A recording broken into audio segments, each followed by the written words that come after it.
Hi, ಈ ಒಂದು ಪಾರ್ಸೆಲ್ನ ನಾನು ಫ್ಲಿಪ್ಕಾರ್ಟಿಂದ ತರಿಸಿದ್ದೀನಿ. ತುಂಬಾ ಟ್ರೆಂಡಲ್ಲಿರುವಂತಹ ಸ್ಟೋರೇಜ್ ಬಾಕ್ಸ್ ಇದು. ಒಂದು ಕ್ಲಾಸಿ ಲುಕ್ ಕೊಡುವಂತಹ ಸ್ಟೋರೇಜ್ ಬಾಕ್ಸು. ಅಂತೂ ನಾವು ಮನೆಯಲ್ಲಿ, ಆಫೀಸಲ್ಲಿ ಎಲ್ಲ ಕಡೆ ಯೂಸ್ ಮಾಡ್ಬೋದು. ಮನೆಯಲ್ಲಿ ಬೆಡ್ರೂಮು, ಬಾತ್ರೂಮು, ದೇವ್ರ ಮನೆ, ಕಿಚನ್ನು ಎಲ್ಲ ಕಡೆ ಯೂಸ್ ಮಾಡ್ಬೋದು. ಕ್ವಾಲಿಟಿ ಬಗ್ಗೆ ಅಂತೂ 10 ಆಫ್ 10 ಇದು.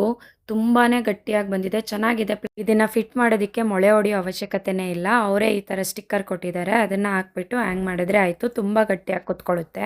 ಇದನ್ನು ಇನ್ಸ್ಟಾಲ್ ಮಾಡ್ಕೊಳ್ಳೋದು ತುಂಬಾ ಈಸಿಯಾಗಿದೆ. ಅವರೊಂದು ನೋಟ್ ಕೊಟ್ಟಿದ್ದಾರೆ, ಅದನ್ನು ನೋಡ್ಕೊಂಡು ಈ ಥರ ಇನ್ಸ್ಟಾಲ್ ಮಾಡ್ಕೊಂಡ್ರೆ ಆಯಿತು. ತುಂಬ ಈಸಿಯಾಗಿ ಕ್ವಿಕ್ಕಾಗಿ ಆಗುತ್ತೆ. ಒಂದು ಸ್ಟೋರೇಜ್ ಬಾಕ್ಸು ತುಂಬ ಸ್ಪೇಸಿಯಸ್ ಆಗಿರೋದ್ರಿಂದ ತುಂಬ ಐಟಮ್ನ ಹಿಡಿಯುತ್ತೆ ಇದು. ಇವಾಗ ನೋಡ್ತಿದ್ದೀರಲ್ಲ ಎಷ್ಟು ಈಸಿಯಾಗಿ ಬೇಗ ಇನ್ಸ್ಟಾಲ್ ಆಗೋಯ್ತು ಅಂತ ಹೇಳ್ಬಿಟ್ಟು. ಇದನ್ನು ಆ ಥರ ವಾಲ್ಗೆ ಸ್ಟಿಕ್ ಮಾಡಿಬಿಟ್ಟು ಅವ್ರು ಕೊಟ್ಟಿರೋ ಸ್ಟಿಕ್ಕರ್ನ ಹ್ಯಾಂಗ್ ಮಾಡೋದಷ್ಟೇ. ತುಂಬಾ ಚೆನ್ನಾಗಿ ಕಾಣಿಸುತ್ತೆ, ಕ್ಲಾಸಿ ಲುಕ್ ಇದೆ. ಈ ಪ್ರಾಡಕ್ಟ್ ಲಿಂಕ್ ನಿಮಗೂ ಬೇಕು ಅಂತಂದರೆ ನನ್ನ ಪೇಜ್ನ ಫಾಲೋ ಮಾಡಿಕೊಂಡು ಲಿಂಕ್ ಅಂತ ಕಮೆಂಟ್ ಮಾಡಿ, ನಾನು ನಿಮಗೆ ಲಿಂಕ್ನ ಕಳಿಸ್ಕೊಡ್ತೀನಿ. ಫಾಲೋ ಮಾಡಿಲ್ಲ ಅಂದರೆ ಲಿಂಕ್ ಬರಲ್ಲ. ಫಾಲೋ ಮಾಡಿಕೊಂಡು ಕಮೆಂಟ್ ಮಾಡಿ.